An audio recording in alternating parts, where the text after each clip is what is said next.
Gentlemen, I would want you guys to tell me, whenever you hear of this word ethics being mentioned anywhere, what comes to your mind? What comes to your mind? Ethics. Whenever they mention the word ethics, what comes to your mind? Can somebody in this case here define for us the word ethics before I really get to tell you?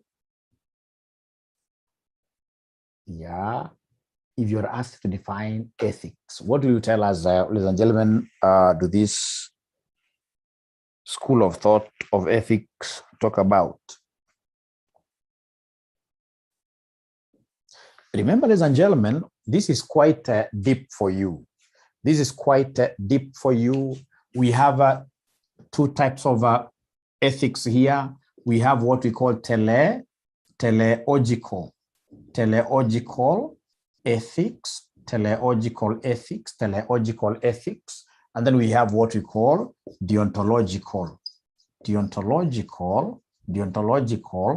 ethics.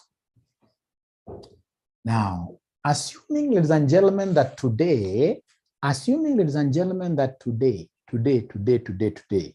you want to take, in this case here, your youngest daughter, who could be, say, 3 years old, not 3 years older, already this person started knowing, say your youngest daughter, who could be like 1.5 years old, to a dentist. So of course, you'll tell this young kid, today, we are going to see a dentist. This kid will want you to tell her whether, for example, tooth extraction is a painful thing. So takuuliza, mami, kutolewa meno ni uchungu. Utamjibu namna gani?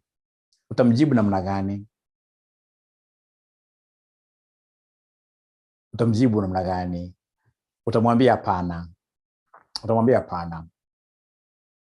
Now, ukimwambia hapana, is that ethical? Because for sure you know that this thing is painful. Is it ethical? Because ethics is all about being honest.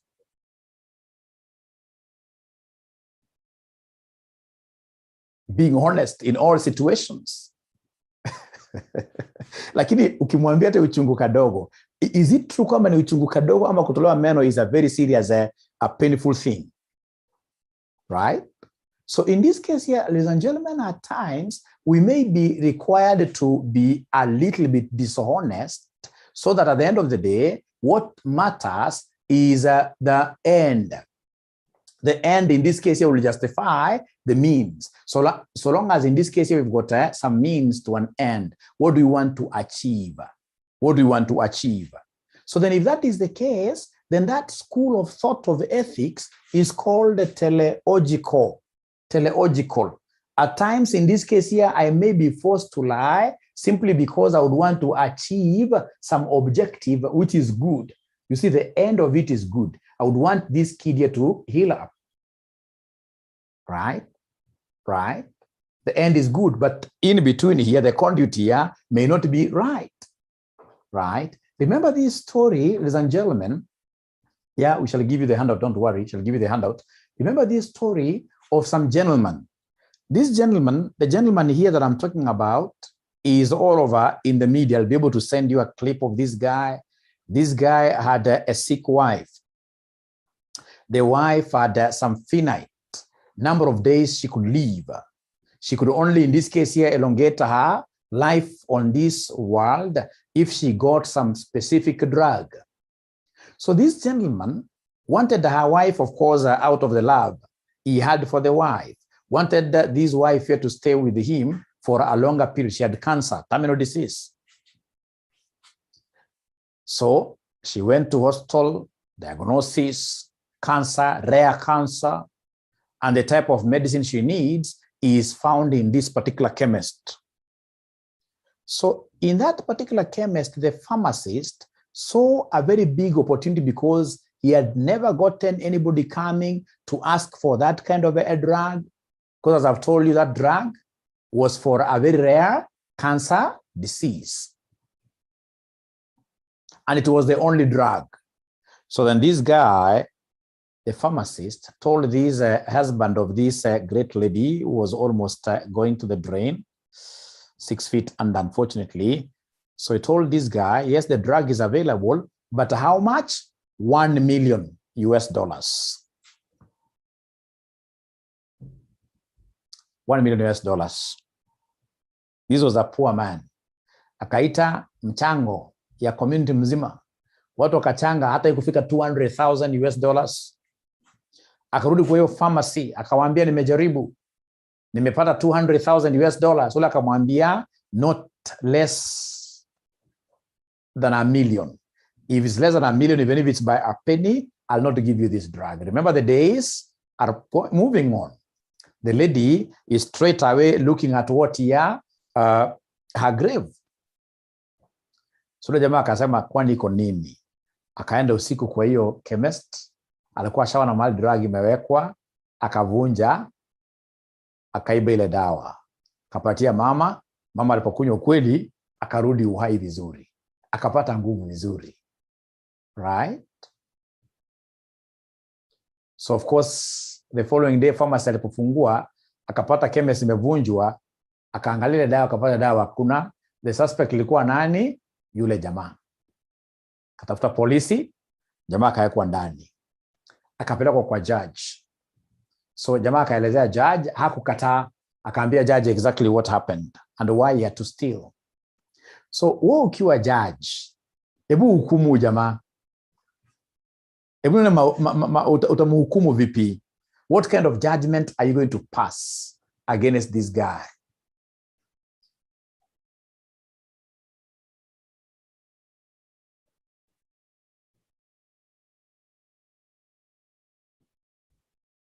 No, I said she will be lenient. But remember, he has stolen, not guilty.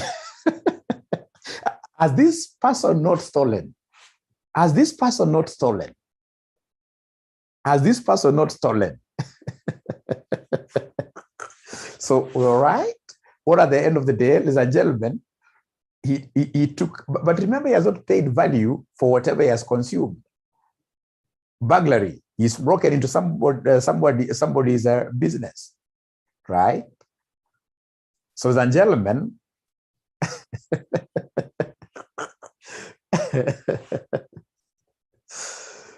ule mtu alijibu swali vizuri. Yule aliniambia kwamba actually the best person to be jailed here is the pharmacist. The pharmacist. Yes, the pharmacist is the one in this case here to be jailed. But now, ladies and gentlemen, listen and listen to me very well. It is the end that matters. This is the school of thought called teleological ethics. The end that matters, right? In between here, I mean, we wanted this lady to be saved, right? It is the end that matters. Ladies and gentlemen, we'll come back to that story, although this is beyond your school. It's beyond your school of thought. For those of you who want to do like some executive MBA in whatever, where we teach ethics, right? We can easily land there. I'm so good in ethics. I love ethics so much because I know how good ethics is. So ethics in leadership. Ethics refers to the desirable and appropriate values and morals according to an individual or the society at large. So in this case, here, desirable values and morals, being morally upright. As a leader, you must be morally upright. Ethics deals with the purity of individuals and their intentions. People out there, people out here, of course, I know there is nobody here who is evil. People are what here so much evilish. We are looking at people who are ethical should be people in these cases and gentlemen who are so pure at heart and so nice in all their intentions. Ethics serves as a guideline for analyzing what is good or bad in a specific scenario. Correlating ethics with leadership, we find that ethics is all about the leader's identity and the leader's role. So the question is, the people you are leading, you as a manager, as a leader, the people you are leading, how will they be able to gauge you as a leader? If they are asked, how is Jenny your manager? Watasema Jenny ni mzuri sana, right? right? So it's very important, ladies and gentlemen, that we must be able to have the right identity, the right identity. We're not saying that don't be tough at your workplace, but be upright as a leader, because at the end of the day, we would want you to really have power that these people are able to come after. They will be able to listen to you. When you tell them that this is my vision, they'll be able to walk towards that vision without really fearing. Now, the most important thing is for us to appreciate the traits or characteristics of a leader who is ethical.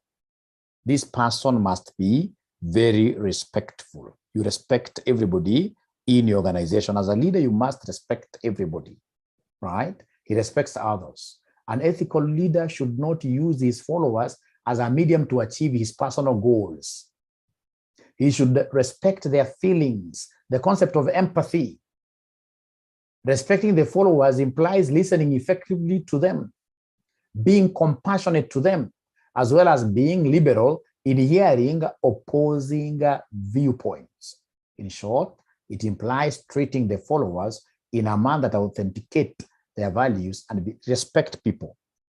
The other thing, ladies and gentlemen, you're supposed to know under leadership ethics is that you are there as somebody, you are there in this case here to serve. It is called servant leadership. This thing, ladies and gentlemen, of you getting seated in some comfy, reddish chair, swinging around all over as everyone else is working, is so wrong. A good manager, ladies and gentlemen, should be able to place their fingers at work, should be able to do something. There is no way you'll tell me that you are somewhere there, seated comfortably, and people all over are doing great things out there. Others are mechanics out there, toiling in every other day. You are telling me that because you're a leader in that good glass office, your work is just to sit there throwing orders left, right, and center. You can't be blessed. Remember what I told you from the word go under Gilbert's Capo principle of management, Gilbert's. We said every person in the organization must be a trainer, a trainee, and a doer, So you must, ladies and gentlemen, be willing to serve your subordinates. Serving doesn't mean that you don't delegate, really, but you must be willing to serve. For example, when your subordinate does something and they come to you for review, don't tell them, hey, no. You need to review and they give feedback in good time. So all the things that you're supposed to be executing at your workplace as a leader, be seen to be doing them. Be seen to be doing them. And that now separates between leaders, in this case here, like the company I always talk about, the one where I work under some Swedish managers. Those guys are very ethical, right? They know what is required of them, right? They know how to ask for work to be done from their subordinates. When I compare there and other places I've worked in the past, where we have got African leaders, ladies and gentlemen, most of us, in most cases, we are so disorganized. Would expect, ladies and gentlemen, our subordinates to do everything for us, including our bag. When it comes in this case here in the evening, we've got to go home. That there must be somebody, and at times this person could be older than you, simply because he's a messenger, that this person has to carry your bag from your office to your car. No. Don't use people like you stepping on them as if they're what your mats. No, that is unethical. That's not allowed. So in this case, ladies and gentlemen, I'll tell you, that's a good question.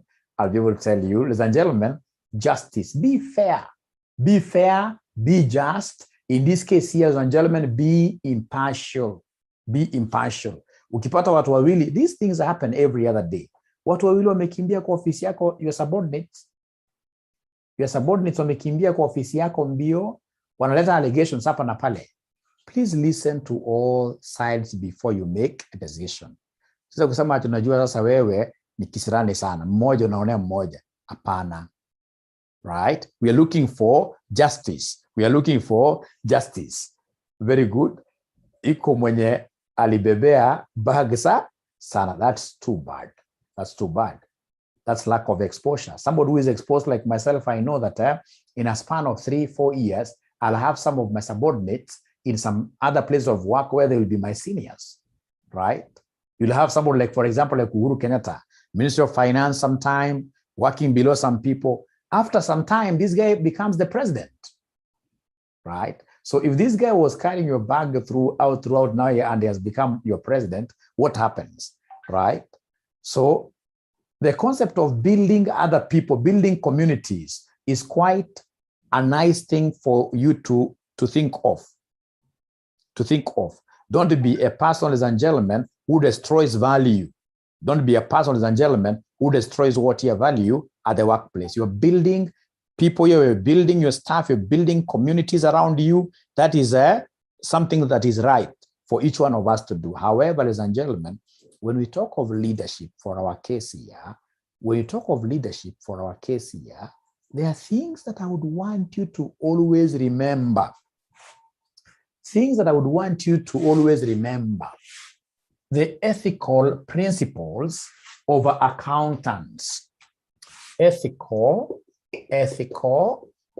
principles of accountants, are spelled by us, or rather for us, by ISPAC.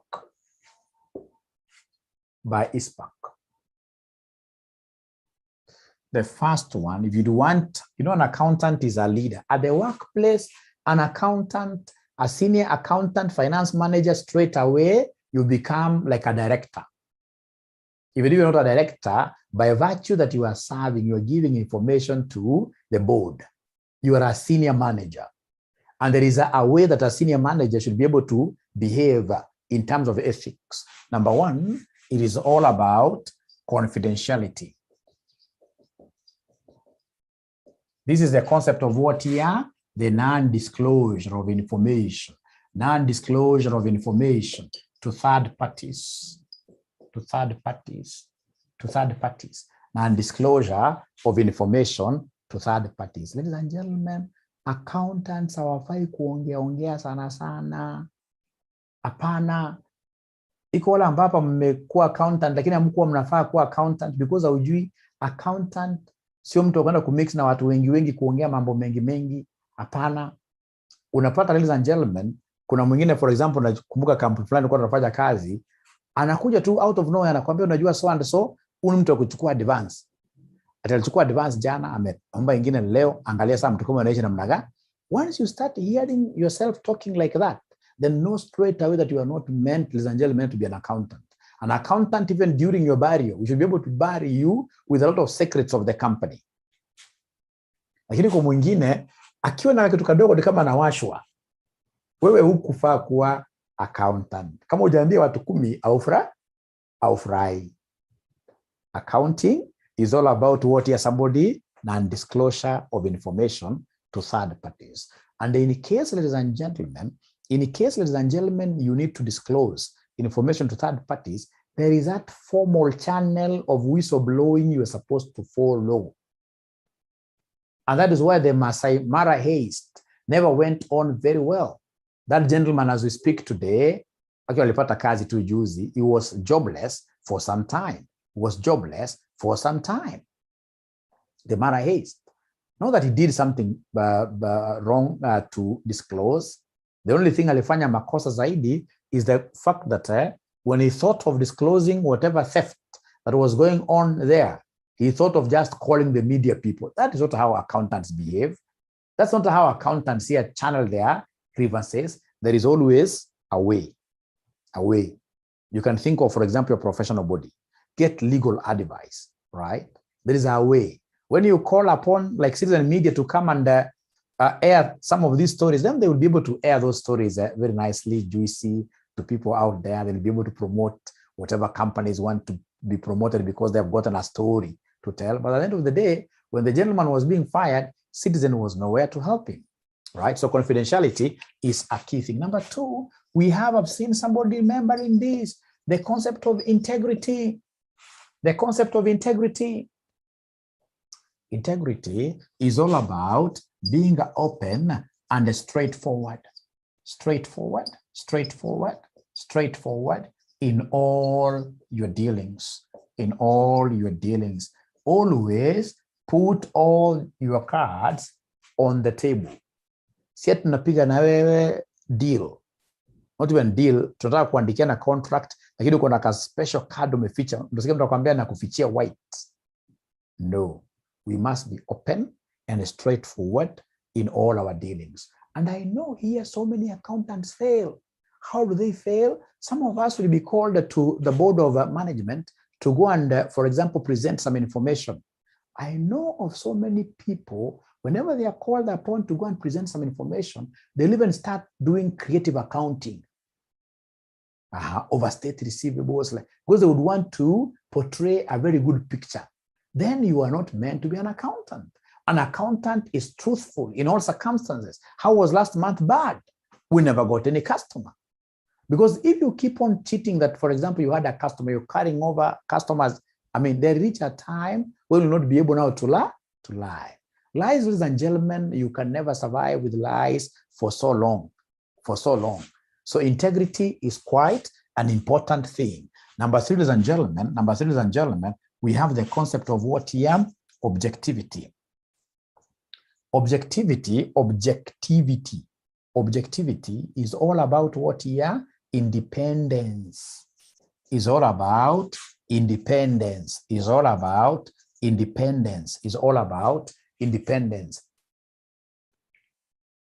Right? Just like the example that I gave you. Ladies and gentlemen, we must exactly know that we should never try to take sides without really listening to both parties. So we must be very objective in whatever situation that we find ourselves.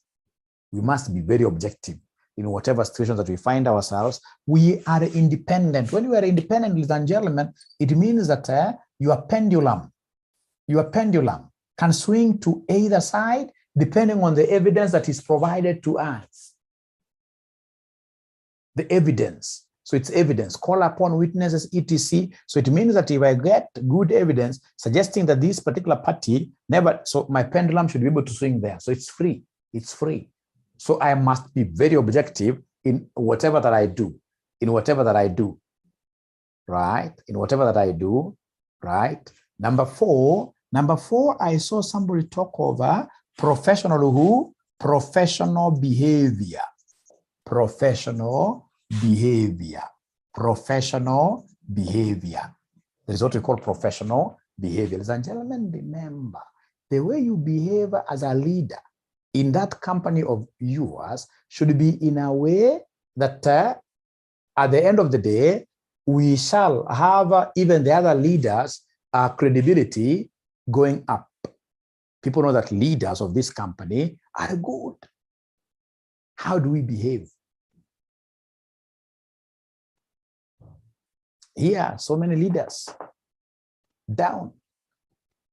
So many leaders, ladies and gentlemen, they do not know in this case here how to handle what we call emotional. They don't have this emotional intelligence. They are not intelligent emotionally. Right? Hapa kuna a lot of misbehavior at the workplaces. Kwanza kwa universities ambazo nimefunza, misbehavior 100%. But the fact that you are a senior, for example, a senior gentleman somewhere, so you believe that any other lady who is around there should be yours. That is misbehavior. That's misbehavior. You need to know. Emotional intelligence is something that is quite important. Look at what, for example, is happening to the Ndishu brothers. Makosa kidogo tu, kutojizuia kidogo tu. Now the guys will be reduced to nothing. Right? And what are you chasing after all? How you behave here is so important. Don't discredit leadership in your organization. Now, this thing that I'm talking about, do you normally see it at your workplace, or I'm speaking my own things here? The thing that I'm talking about. You also know that there are some ladies also who are not very good, but the thing that I'm talking about here, is it there at the workplace? They're quite embarrassing, right? Quite embarrassing. Quite embarrassing. It puts you at a very compromising. How will you be able to continue leading now that lady after she tells you no? And maybe even goes ahead and escalates the matter. How will you look like? Right? Unfortunately, the kind of people, unfortunately, who do these things, again, are like us, married people. But we shall overcome. We shall overcome. We shall overcome. We shall overcome. Now, once you are a leader, remember, behavior is not about just sexual exploitation and predatory. No. Once you are a leader, ladies and gentlemen, there are things you need to start straight away running away from. Even these petty issues of what here? Corruption. Even if your juniors are doing them, wewe waachana na hiyo maneno kabisa. Ati mtu amekuja namna hii anakudunga ka 50. Juniors wako wameona, unadungwa ka 50, unadungwa ka 100, right? Ati kwa kampuni yako inajulikana kwamba huyu leader ati lazima aweze kuona invoice ya supplier, ati lazima upatiwe 100,000. Those are bad things. As a leader, we must know how to live within our means. Leadership, ladies and gentlemen, as I keep on telling you, is all about what your sacrifices. Don't get out there and you start thinking that life is all about competing, that you want to be seen with a very big V8. After that, can you finance that lifestyle? Wanza kuibia watu wengine simply because you would want to have your children, in this case, you're going to abroad universities. If you can afford, no problem. Lakini kama ni kitu ya masupply unaonekana, mara ya mwisho, go to some of these, I told you when I was teaching you this personal finance thing. If you go to most of these prisons, you'll be surprised of the number of accountants who are there. People will use you. At the end of the day, it is you as an accountant who is doing what you're putting your signature there. At the end of the day, even if it's at retirement, you'll get yourself inside. Let everybody know that this person is a straightforward person. Don't misbehave. When you misbehave in such ways, ladies and gentlemen, straight away you are discrediting the entire organization. Let not you be known on issues of corruption. Ladies and gentlemen, most of these things I'm about to pursue in this world, they are vanities. When I was teaching you personal finance, tuliangalia nyumba ya Tuju. Mnakumbuka iko mwanafunzi hapa ameshaona nyumba ya Tuju kweli? Iko mwanafunzi hapa ameshaona nyumba ya Tuju, it's palatial. It's a very big house. It's like a state house. Amuongei sana leo. Amuongeza. Iko mwanafunzi hapa ashaona nyumba ya Tuju kweli kwa news. Kwa news ama wherever. Ama watu wanaweza Google Tuju's home. Right? Tuju's home. Right? That thing, ladies and gentlemen, is so big. So big. Lakini unapata mama kwa nyumba, anamwacha, anatoroka. Anatorokea nani? Askari. Askari who is a constable. Who is a constable. Ama mama anawacha Mutua, the governor, anaenda kwa Kajama akakuimba. So, and that's why I'm telling that these things, unafaa uziangalie very objectively from the word go. Now that I know most of you are still at your initial stages of starting careers. Usiingie mambo ya wizi. At the end of the day, these things are vanities. So, hata ukijenga nyumba iko na bedroom 12, can you sleep in 2 bedrooms at a time?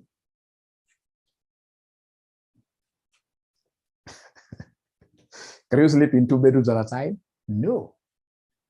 No. No. No. Not possible.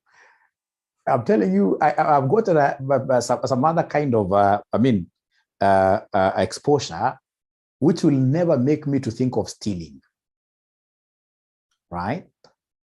Right? Ukienda kama kwa golf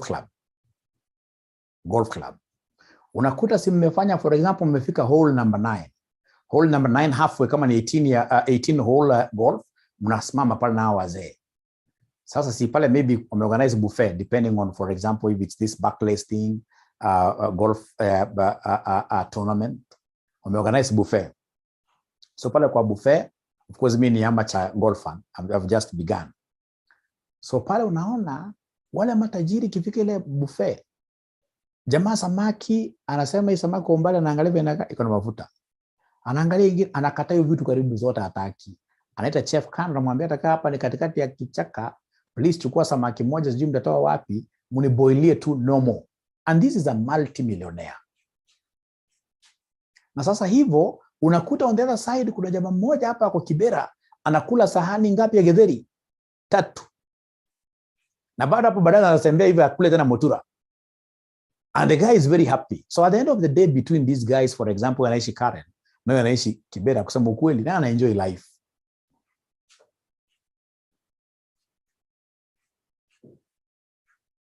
Am I telling my students in this case, ladies and gentlemen, am I telling, ladies and gentlemen, my students here to be lazy? No. The only thing that I want you guys to start knowing that it is okay to just be contented with whatever you are getting. It's okay, right? It's okay. You don't have to steal anybody's money, right? Unaenda, for example, unapata daktari. Daktari ameshaona huyu mtu kabisa anaenda kupata, ameenda kufa. Huu ni cancer case, ni very advanced, stage 4. The same doctor ameshaangalia hii hali ya huyu mwanaume ama hali ya huyu mama ni maskini huyu. Lakini the same doctor anatake ignorance ya family. Anajua stage 4 kuna mahali mnaenda, anawaambia sasa tubook huyu mgonjwa HDU, high dependency unit. Hata ule mbaya zaidi anawaambia tumbook ICU, right? Yule mgonjwa of course ICU namna hiyo, unasikia bill mara mwisho imekuwa 4 million. Is that ethical? Na ukiangalia vizuri kwa hiyo bill, unaona the doctor's fee hata ni kama 50%. Na yuko background ametoka aonekani, mtu anaonekana hapa ni hospitali kidai pesa because lazima idai pesa mpaka yule daktari. And you are a leader. And you think in this case you will be alive for so long to continue eating. Right? So as a leader, if you would want to really be respected, professional behavior is a key thing. So once, of course, you finish your CPA and become members of ISPAC, you'll get Mwalimu here talking so much about what here? Ethics. Ethics at ISPAC. Number 5, we have what we call professional competence. So professional competence and the due care, here we only talk about what here? Continuous professional development. Hapana enda kuwa manager, hapana enda kuwa leader ambao ni malenge. Lazima ukuwe unasoma. You must strive to be ahead of your, of course sometimes they could be better than you in many aspects, but you're also supposed to be good in some aspects than them. So you must engage, ladies and gentlemen, in continuous professional learning. Even after you clear your CPA as a leader, every year, there must be something new you study. Every year, after you clear these things, for example, you have masters, etc. Start studying some of these more small, like you can do a foreign language. Have something that disturbs your mind in terms of learning. So I hope, ladies and gentlemen, these ethical issues are okay now. I hope you'll be able to find your own way of even explaining them better. Can I move on to something different, ladies and gentlemen? Can I move on to something different, ladies and gentlemen? Yes.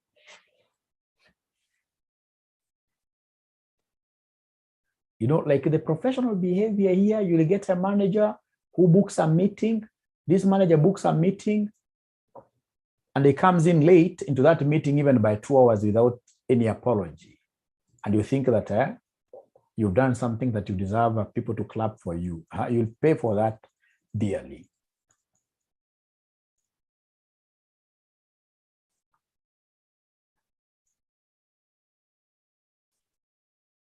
Now, ladies and gentlemen, there is something that I would want you to really look at here at your own time, which is quite key in your syllabus,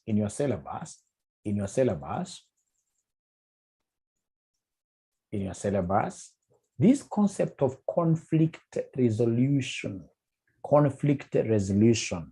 Conflicts will always occur at the workplace.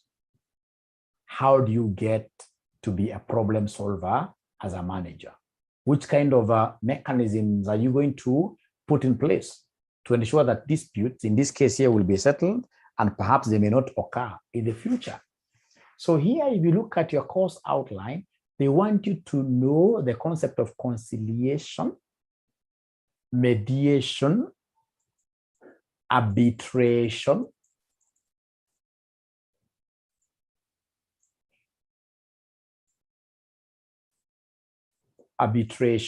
and the negotiations. Yes, negotiations. So I would want you to take a minute and tell me, ladies and gentlemen, what is the difference between arbitration? What is the difference between arbitration and the mediation? You must have heard of these terminologies out there. What is the difference between arbitration and mediation? Please, even if it's Googling, I want to hear this from you. Arbitration and the mediation. Arbitration and the mediation. Because remember, it's conflicts between many parties. Perhaps in this case here, there is land that has been sold by one person to two different groups. And now they have come to you for advice. Do we go for mediation? Do we go for arbitration? What is the difference between arbitration and the mediation? Please Google, and then we try to see whether we can understand this in our own way. In our own way, what is the difference between arbitration and mediation?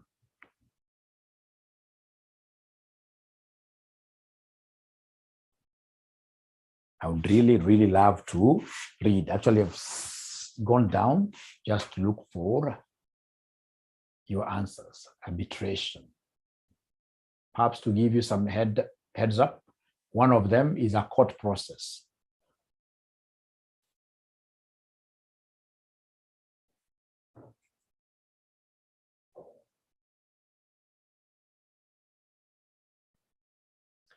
Very good, very good, very good. You see, like now we are being told a mediator helps parties negotiate a settlement that will satisfy all parties. A mediator does not decide a dispute. But when it comes to arbitration, an arbitrator is a judge. An arbitrator is a judge, ladies and gentlemen. Arbitration is more like a court out of what here, out of our judiciary. Outside our judiciary, but it acts like a court. And that is why whenever an arbitrator makes a judgment, and one of the parties is unsatisfied, you don't go to the high court. You go to the court of appeal. You appeal in the court of appeal. So an arbitrator is more of what here, like a judge. And actually most of the arbitrators are registered what here, advocates. Mediation, of course, ladies and gentlemen, you are bringing together two parties, basically to give these parties a platform to vent. Perhaps these two parties have never gotten a chance of sitting down together so that they can agree between themselves. You're bringing these parties together, right?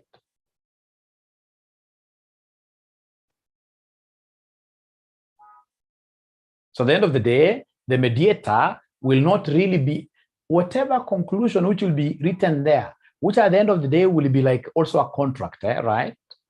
A contract, right? It will not be a resolution of the mediator. It's not the mediator who has given that judgment. No. Ladies and gentlemen, an arbitrator will come, sit down, ask each party to bring witnesses. He listens. And then at the end of the day, he is able to do what here? Jot down a judgment. A judgment. Is there any other person who has come up with a different way of capturing the two terminologies, arbitration and mediation.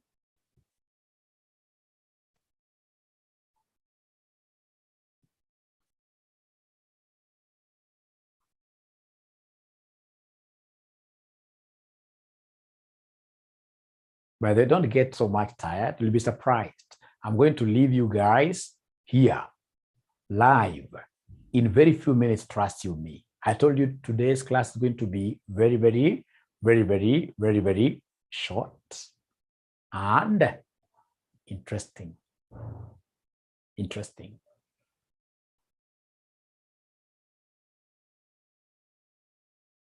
I'm not getting anybody giving me, yes, a mediator does not decide the dispute. I like that. There are other definitions. There are other definitions up here. How comes I could not see this? I'm not so nice. I'm not so nice. It is the same one that was given to us by Jesse. So I expect someone else in this case here to really come and give us another angle to look at the differences between arbitration and mediation.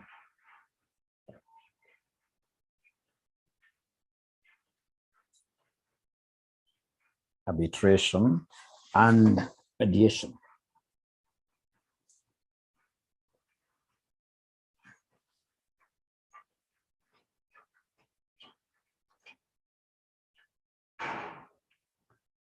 Great, thanks. I can see a message. I can see a message.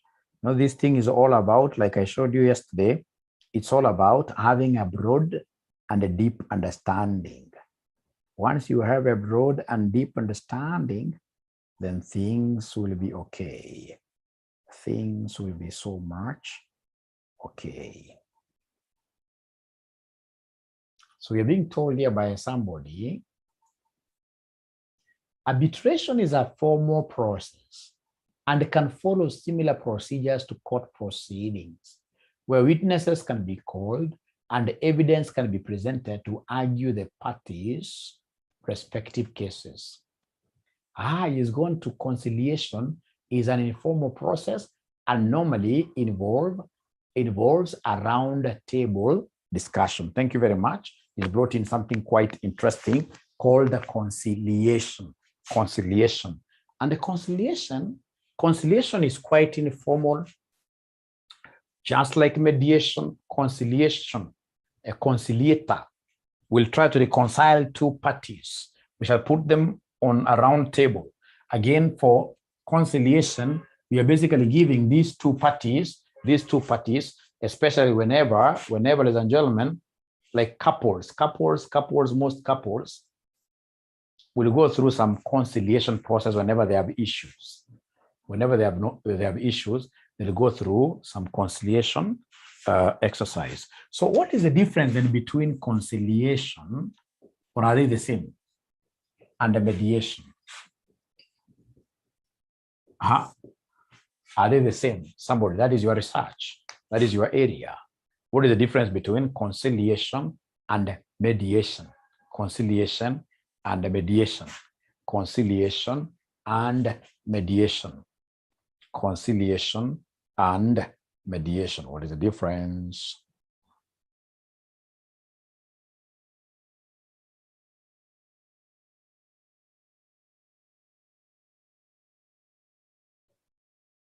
Please do your research. Conciliation and mediation.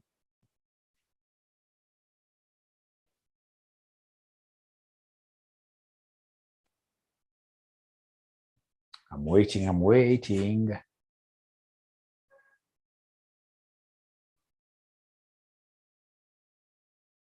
reading here that mediation is the process of resolving issues between parties where third party assists them in resolving dispute, where a conciliation method in which an expert is appointed to settle dispute between what here parties.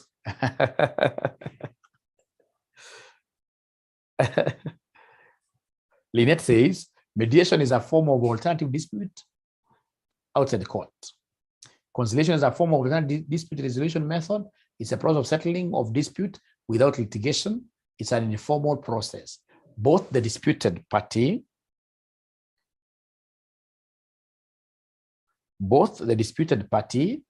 appoint a conciliator to resolve their dispute, and a conciliator tries to settle the dispute. Robert says conciliation objective is to reconcile through concessions, while in mediations, mediator guides the discussions. We are almost there, but not yet. Almost there. So again, sorry, I'm disturbing you a little bit. I know why. I'm giving you another 1 minute. Are they the same? Are they the same?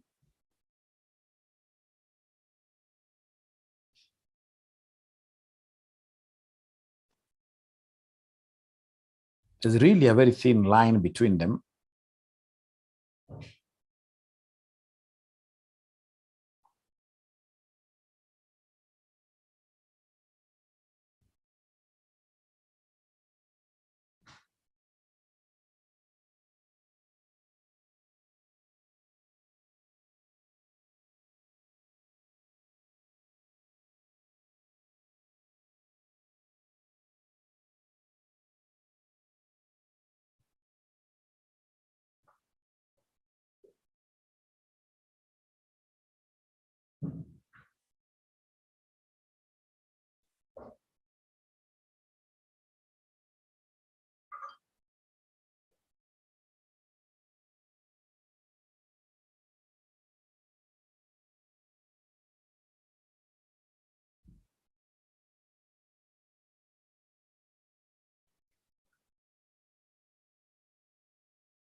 You see, like now what DJC is telling us, that a conciliator, ladies and gentlemen, anybody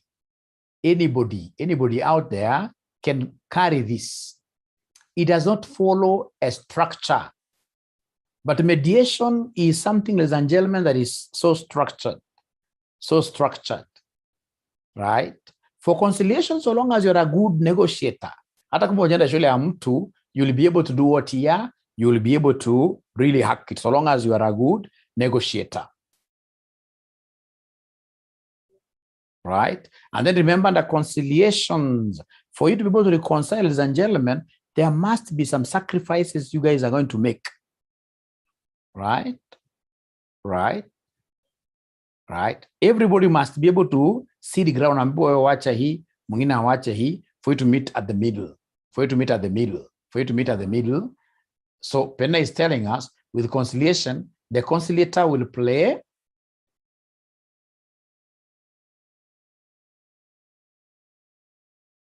very good. You see, conciliation, ladies and gentlemen, is all about being able to tell each of these parties here to see the ground. Where by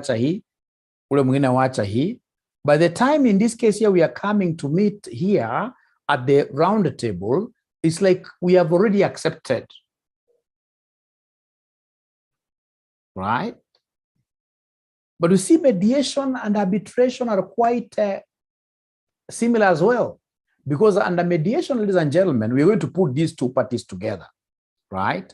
Only that arbitration is a high level.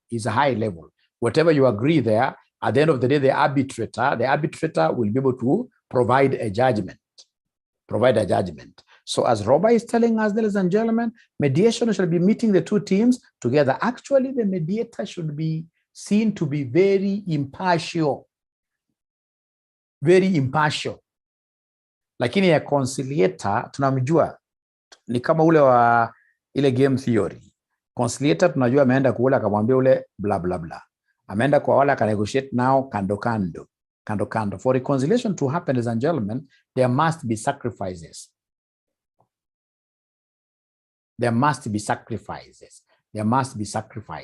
So I've already given you the handout. Ningetaka sana muende musome hiyo handout on those areas. I hope I've shed some light ambayo itaweza wasaidia katika understanding.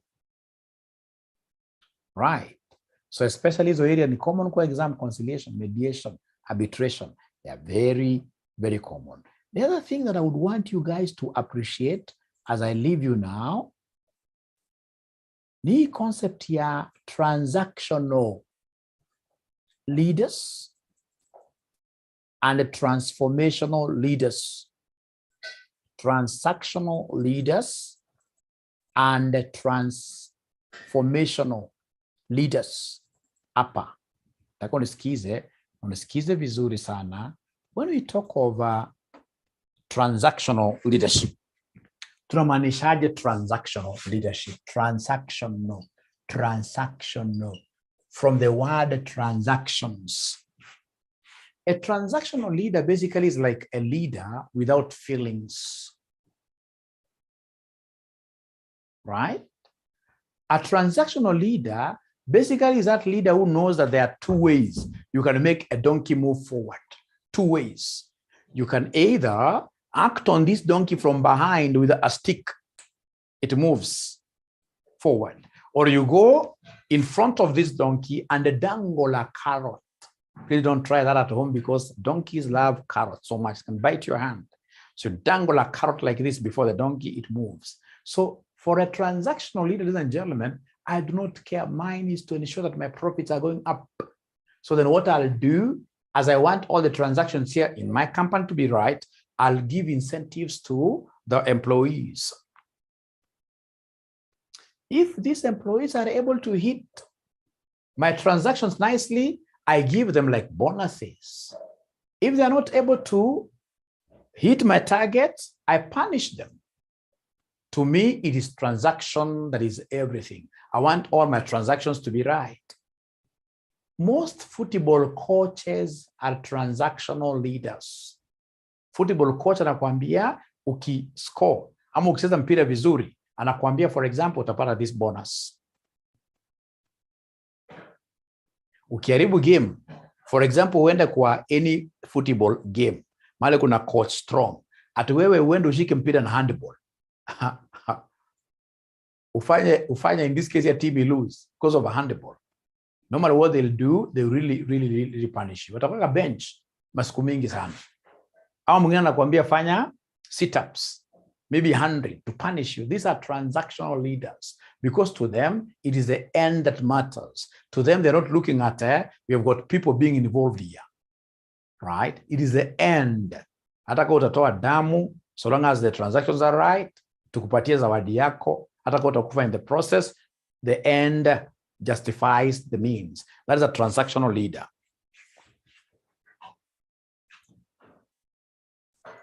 So we are told that transactional leadership promotes compliance with existing organizational goals and performance expectations through supervision, yes, and the use of rewards and punishments. Transactional leaders are task and outcome oriented, especially effective under strict time and resource constraints and in highly specified projects.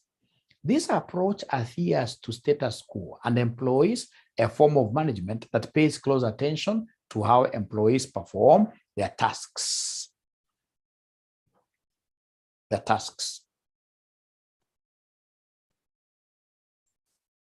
Now, ladies and gentlemen, remember that basically the transactional leaders view employees to be still at these lower levels of Maslow's hierarchy of needs, lower levels, number 1, number 2, number 3. They think that these guys are only motivated by the first 3. So when you give them money, they'll be able to think about what your shelter, protection, right? Safety needs. They need to be loved, right? Transactional. But now when we talk of transformational leaders, ladies and gentlemen, we know that now our people are operating in these 2, right? The concept of what here esteem and what here self-actualization. When you are at self-esteem and of course a self-actualization up there, you are no longer looking at money. It is not money that will be able to tell you what to do. No, someone will be able to give you 2 million and tell them, no, I don't want that money. So, and a transformation is all about what vision do I have?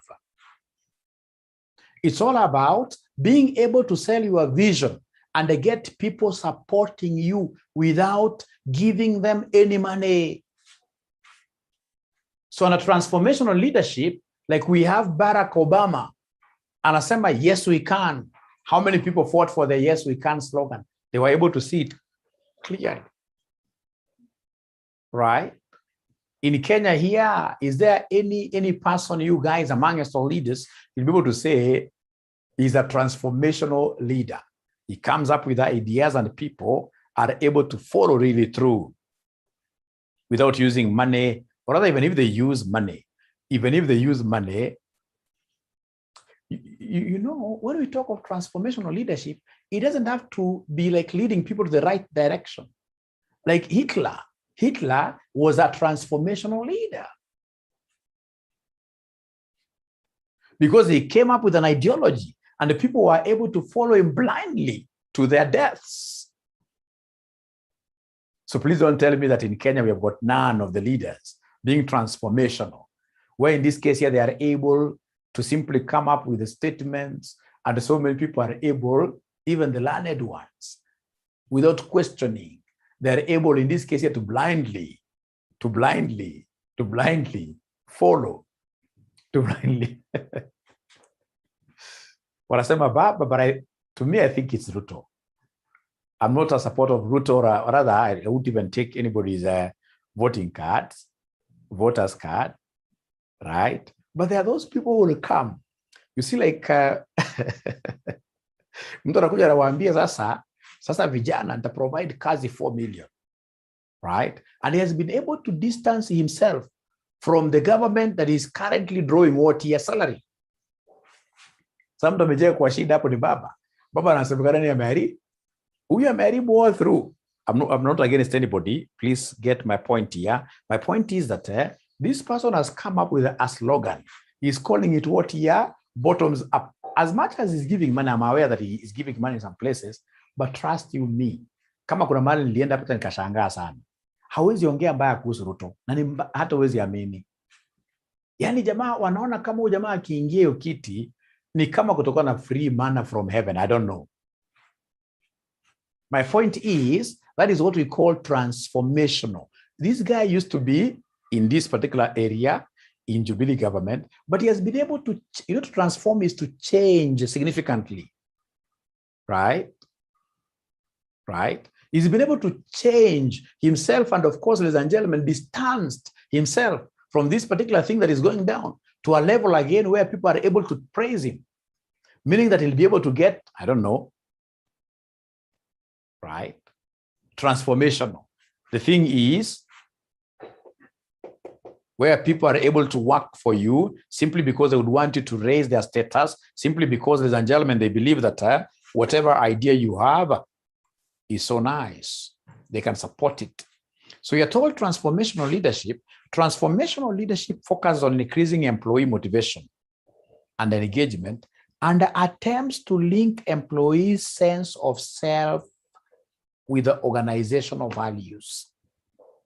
This leadership style emphasizing leading by example, so followers can identify with the leader's vision and the values. A transformational approach focuses on individual strengths and the weaknesses of employees, and on enhancing their capabilities and their commitment to organizational goals. I'll be able to get, ladies and gentlemen, a better description for this. Let me see whether it's here. I don't believe these are very good. No. I'll be able to get something better for that. So that is one thing that I would want you even to go and help me in this case here to do what here? To research on.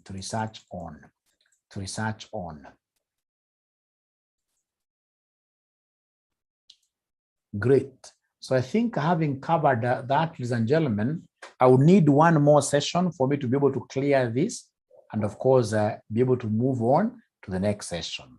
I believe, ladies and gentlemen, we have covered what is enough for you today.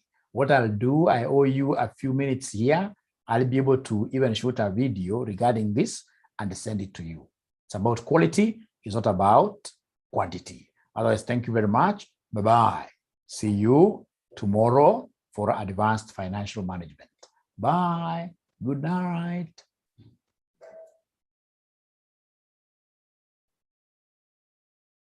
Yeah, the handout. I'll send the handout to you right away after this. Yes.